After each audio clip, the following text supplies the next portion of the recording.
Hi, it's Katrina. Number 10. The Vatican Necropolis. Hiding underneath what is arguably the most famous basilica in the world is a genuine city of the dead. This ghoulish necropolis is located directly underneath Vatican City's St. Peter's Basilica. Above ground is a world of wonder, a structure filled with beautiful artwork, fascinating frescoes, and hundreds of years of history. But 5 stories beneath it, hidden down in the darkness underground, is a ruin that dates back to the original founding of the Roman Empire. The altar at St. Peter's is at the apex of all of this history. The altar is stacked upon 2,000 years of bones, with the bodies of the dead hidden way underneath it. Many of the bodies buried underneath the basilica aren't even from Christians or Catholics. The oldest burial ground dates back to the 1st century AD and was used for pagans. Above that is yet another level of burials from the 5th century. This one is a bit more interesting because it's a mix of both pagans and Christians, a mausoleum from a time when the pagans of Europe were slowly converting to Catholicism. These 2 levels alone account for roughly 90% of the time the Roman Empire was in power, between the years 27 BC and 476 AD.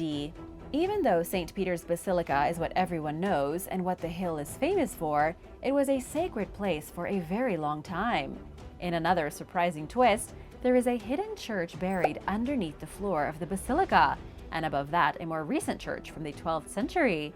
St. Peter's Basilica is really just the newest addition here, built over so much older history. Number 9. The death of Pope John Paul I. In September 1978, Pope John Paul I died suddenly and without warning. His death came just 33 days after he was elected to the station of the Holy See. What was unusual at the time was that contradictory reports came out regarding the circumstances of his unexpected demise. Apparently, there had been anomalies with the death certificate, and to this day, nobody is entirely sure what happened to one of the shortest-lived popes in the Church's history. What we do have are a lot of conspiracy theories, any of which could be the actual truth. The only problem is that we don't have enough evidence to say which one is correct. There is a theory regarding the Vatican Bank, and that those in charge of that particular wing of the Vatican were wildly corrupt and worried that Pope John Paul I was going to bring the hammer down. They allegedly murdered him to keep their finances safe. The corruption is real and documented. We know that the head of the Vatican's Institute for Works of Religion, one of the most powerful financial institutions in the world, was up to his neck in corruption. His name was Bishop Paul Marcinkus, and he was indicted in 1982 for being an accessory to the collapse of Banco Ambrosiano and losing roughly $3.5 billion. We also know that one of the bishop's accomplices was a man named Roberto Calvi, who was a member of the illegal Italian Masonic Lodge. He was found dead in London in 1982, just weeks before his corruption went public.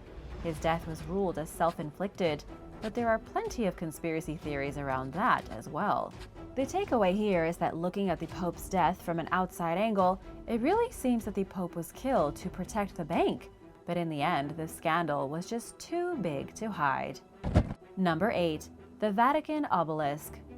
Located in the very center of St. Peter's Square in Vatican City is an ancient monument called the Vatican Obelisk. Most people wouldn't be able to tell you what it is, but pretty much everyone would recognize it if they saw a picture of the square. It's the massive pillar right in the very center of the plaza that looks like a giant Egyptian obelisk from thousands of years ago. This monument is thousands of years old, and it is actually Egyptian. The obelisk was stolen from the Egyptian city of Heliopolis during the brutal reign of one of the most infamous Roman emperors in history, Caligula. But the history behind the obelisk is even more sinister than that. After the Romans built a specially designed ship to transport the obelisk from Egypt to Rome, it was used for the execution of Christians. The pillar stood in the circus of Gaius and Nero during the time that St. Peter was crucified. Romans would bring Christians to the base of this very structure and then brutally execute them. After the circus was abandoned, Vatican Hill became a necropolis, and in the Middle Ages, the obelisk was still standing in the same place with the blood of Christians splattered around its base. It was only in 1586 that the monument was finally moved from its original position and placed in the center of the piazza. Number 7. St. Peter's Bones. A decade ago, the Vatican put on display for the first time in history the box which they believed to contain the ancient bones of Saint Peter, the Apostle and the first Bishop of Rome.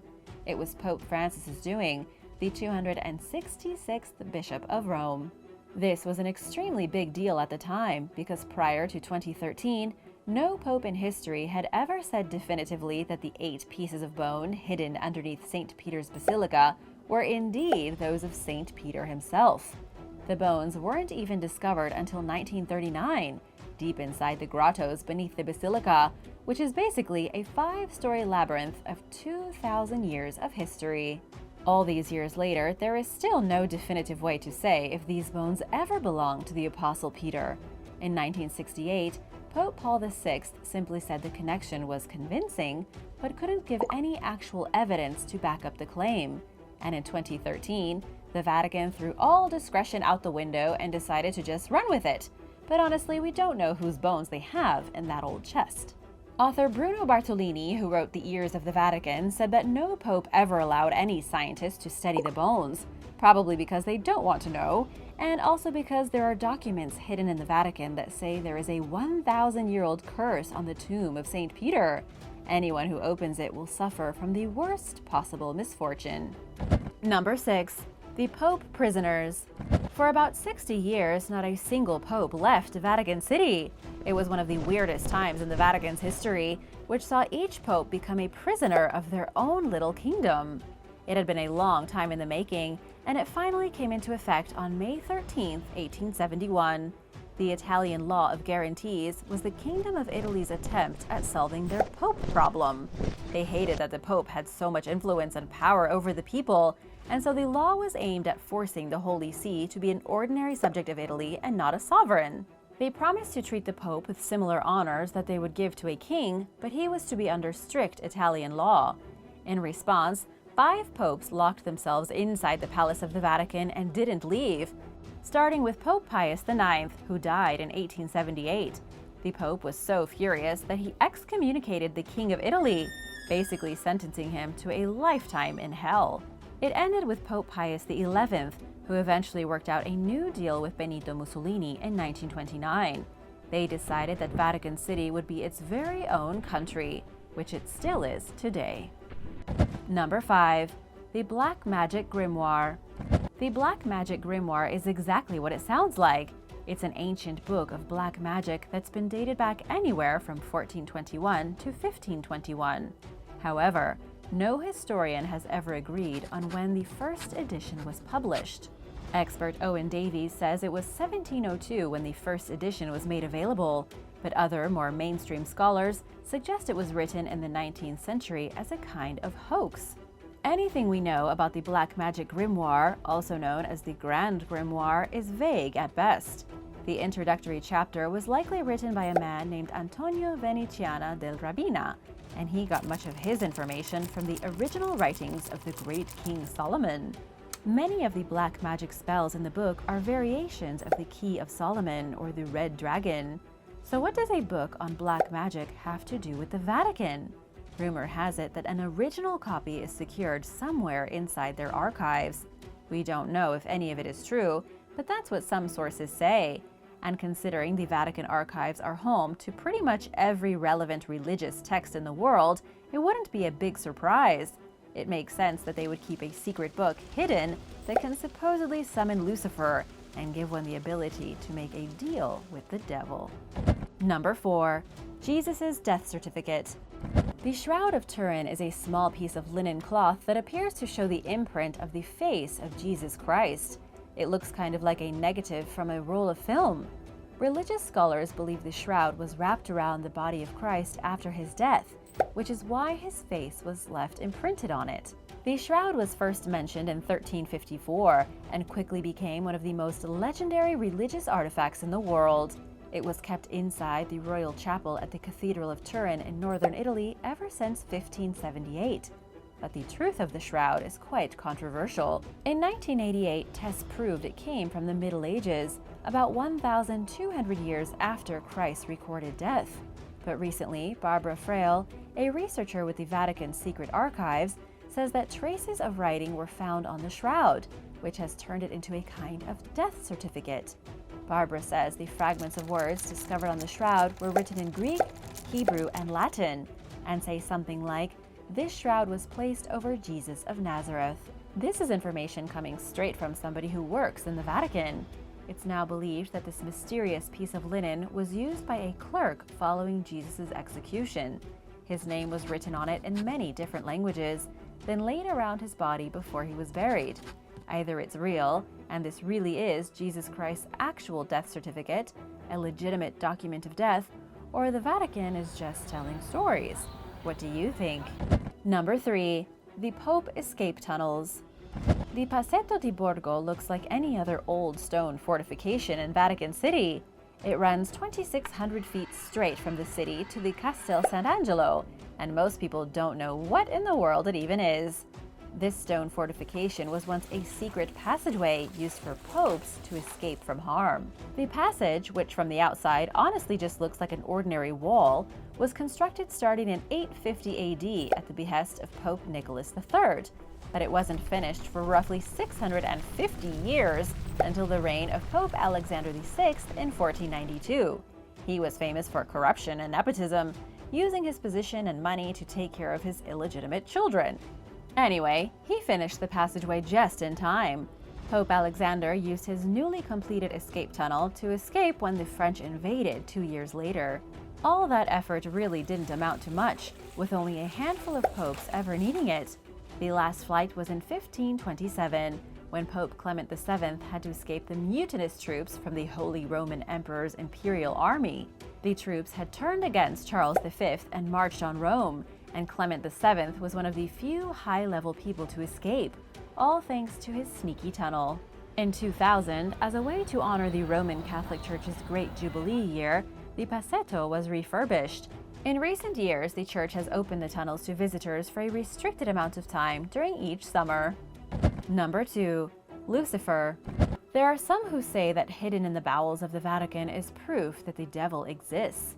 These are the same people who believe the Vatican is holding evidence of extraterrestrials. And in another puzzling conspiracy theory, there are people out there who believe the entire Catholic Church, all of Vatican City, and the Pope himself are controlled by Lucifer, all of them puppets of the devil. But this is all just wild conspiracy theory speculation. It's true that we don't know if the devil exists. The only church that has a devil inside of it is the Holy Trinity Church in Westminster. The church was built specifically to celebrate the defeat of Napoleon. Lucifer's portrayal lives inside this church in the United Kingdom, but it's not what you think. The devil was put here by a local artist, a man named Paul Fryer, who created a grotesque statue of Lucifer in wax with wings made of actual feathers caught up in power cables. It's one of the creepiest things in any church, especially one that's been in use for over a century, although it hasn't been used as a place of worship since the 1930s. But of course, it's just an artist's disturbing work, not proof that the devil is running the Vatican. Number 1. The Resurrection. Speaking of creepy sculptures, there is an extremely disturbing sculpture that's actually inside the Vatican.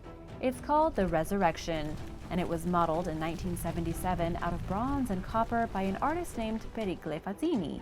It's about 66 feet long and 23 feet tall, and is the current backdrop for the stage in the Vatican's Paul VI Audience Hall. The Audience Hall is the source of quite a few conspiracy theories, almost all of them caused by the oddly horrific sculpture rising above the head of the frail old Pope. Even though the sculpture is meant to depict the resurrection of Christ, it looks like a bunch of melted snakes all tied together, with some kind of demon rising from a reactive black goo. Mr. Fazzini must have gotten his inspiration from some horror movie. The hall itself is where the Pope holds all his weekly meetings when the weather isn't good enough to be in St. Peter's Square. The sculpture, believe it or not, is actually supposed to instill a kind of shock in people when they see it for the first time. It has a prominent place in the hall because the sculptor wanted to remind all the Pope's audience that, as Christians, they shouldn't be afraid of what's to come when Jesus Christ is resurrected. Instead, they should accept the great cataclysm that will be upon them and rejoice in the resurrection, even if the world is thrown into a horrifying maelstrom of chaos and death. Thanks for watching. What do you think is the creepiest part about the Vatican? Let me know in the comments below, and be sure to subscribe if you haven't already. See you later. Bye!